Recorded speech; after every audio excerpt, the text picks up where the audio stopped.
management, staff, or ownership of WCTC. No time to call Jersey Central? Join the conversation online and be a part of WCTC's real-time talk. Like 1450 WCTC on Facebook and follow us on Twitter at 1450 WCTC. Jersey Central with Bert Barron. Think we could listen to the radio or something? On the new Talk Radio 1450 WCTC. It's 8:09. Welcome to hour number 3 of Jersey Central on the new Talk Radio 1450 WCTC, the voice of Central Jersey. It's Bert Barron, live inside the Forge Jewelers Studios with you today. Great to have you with us here. Traffic and weather coming up in about 6 minutes or so.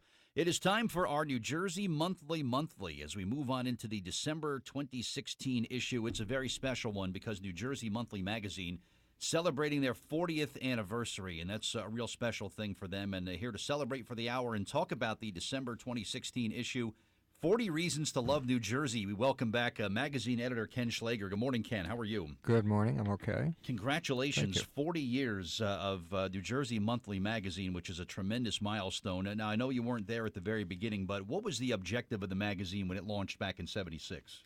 Well, it was launched by a couple of guys who went to Princeton University. They were actually Southerners. One of them was from North Carolina, and one of them was from Virginia. And they had gone to prep school together in Connecticut, and they'd run a little newspaper there. And then they went to Princeton together. They were roommates. And they would talk all the time about, while they were at Princeton, about how New Jersey didn't really, at that time, have its, not only didn't have its own magazine, but it really didn't even have much of its own media to kind of present what New Jersey was from the point of view of people who lived in New Jersey. New Jersey was always being covered by people from Philadelphia or New York, and they kind of looked down at Jersey. Right, that's true, right. And at the time, these regional city magazines or regional magazines were getting very hot. New York Magazine had started a number of years earlier and was considered a very hot media property. So this is 1976, and they decided New Jersey needed its own magazine. So they went ahead with it. They raised a little bit of money. They got a couple other guys from Princeton involved. They raised a little bit of money, but they needed a lot more money to start. They realized that they needed some outside partners. Sure. And it happened that at the time, there were a group of newspaper publishers, ostensibly, around New Jersey who were thinking of doing the same sort of thing. Because, like I said, this was a hot category. So they put together this group of partners, limited partners, and the newspapers at the time, some of these are still familiar names now, the Hackensack Record, which is the Record of Bergen County, the Morristown Daily Record, the New Brunswick Home News. Right, yeah. And the Burlington County Times, and then there was a broadcaster, Orange Mountain Communications, which owned WVNJ. Okay. And they each chipped in $100,000 each. So suddenly the guys had $500,000. Wow. And so in November 1976, they launched New Jersey Monthly. Was it meant to be news and information, entertainment, a mix of both? Is that a mix of both, as it remains today. Okay. Yeah, and it was a young group of people, and they were really into having fun with it. The two guys who started it, Hendricks Neiman and Christopher Leach, they were known through the years at the magazine as Drix and Chris, and they were both 25 years old. Wow. At the time. They hired an editor named Jane Amsterdam, who had been the editor of Connecticut Magazine, similar kind of magazine. She was 25.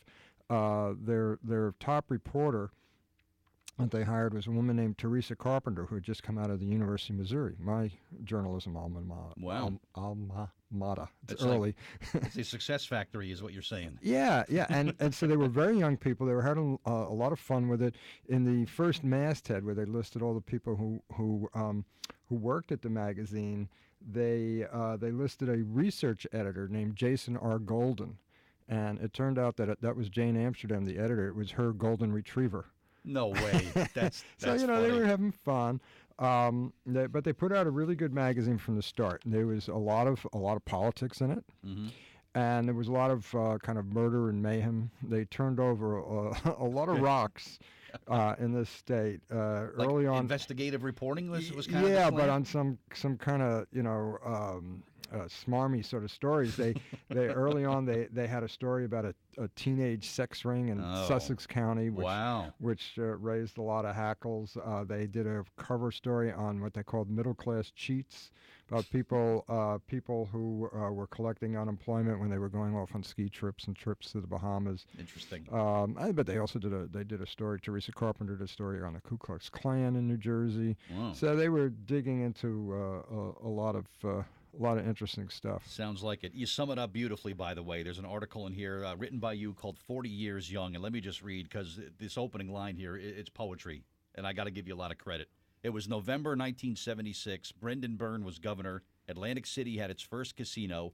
The suburbs were booming, and New Jersey was about to get its own magazine. Is that beautiful or what? Thank you. Take credit for that, because I will take credit. That's fantastic. Thanks. You really summed up the whole thing right there. Yeah. And on the very first cover, is that supposed to be pictures of is that the Supreme Court or Brendan Byrne on the first magazine Yeah, cover? Brendan Byrne was on a later cover. Oh, he was, Brendan was okay. on a couple of covers. No, the first cover story, again, is November 1976. The headline was "The Lawyer, the Kid, and the Court: The People Who Really Brought Us the Income Tax," and it was it's a cartoonish kind of picture. I spoke to Drix Neiman. I interviewed him for this story. Actually, I found him in Moline, Illinois. Wow. He now is a finance guy at John Deere International. Just as an aside, his partner Christopher Leach tragically died a few years ago in an accident. But I spoke to Drix, and he said they worked for months on that first issue, and they actually hated the cover, and it ain't great. but the story was an 8,000 word story, which is more than twice as long as anything we'd publish today. That's heavy, right? It's a lot of words. It Yeah. was dense, a lot of words, and it was about a court case that reached the state Supreme Court that had to do with education funding. It was a kid in Jersey City whose family sued, saying that the inequality in the way the schools were funded made it impossible for this kid to get a good education. There was a similar case that followed that became better known, called the Abbott case. And what we have today, our school funding formula today, goes back to those two cases. Districts. Right. Districts that get more money than others. And, of course, Governor Christie has recently made an issue of this and called for more balanced funding. Very interesting. So, this was 40 years ago, so it was pretty prescient on the part of the editors at the time, even though, as I said, they were just kids, 25 years old. They knew what they were doing. Interestingly, in April 1977, that's like the sixth issue, I guess it was, they had Brendan Byrne on the cover. Okay. And the headline was "The Tragicomedy of Brendan Byrne," and they essentially predicted that he was going to lose the governorship. Wow. Which they were obviously wrong about. Right. Interesting. And just another sign of how the times have changed. The coveted back cover of the first ever New Jersey Monthly magazine, if you look at how times have changed. An advertisement for a Panasonic turntable.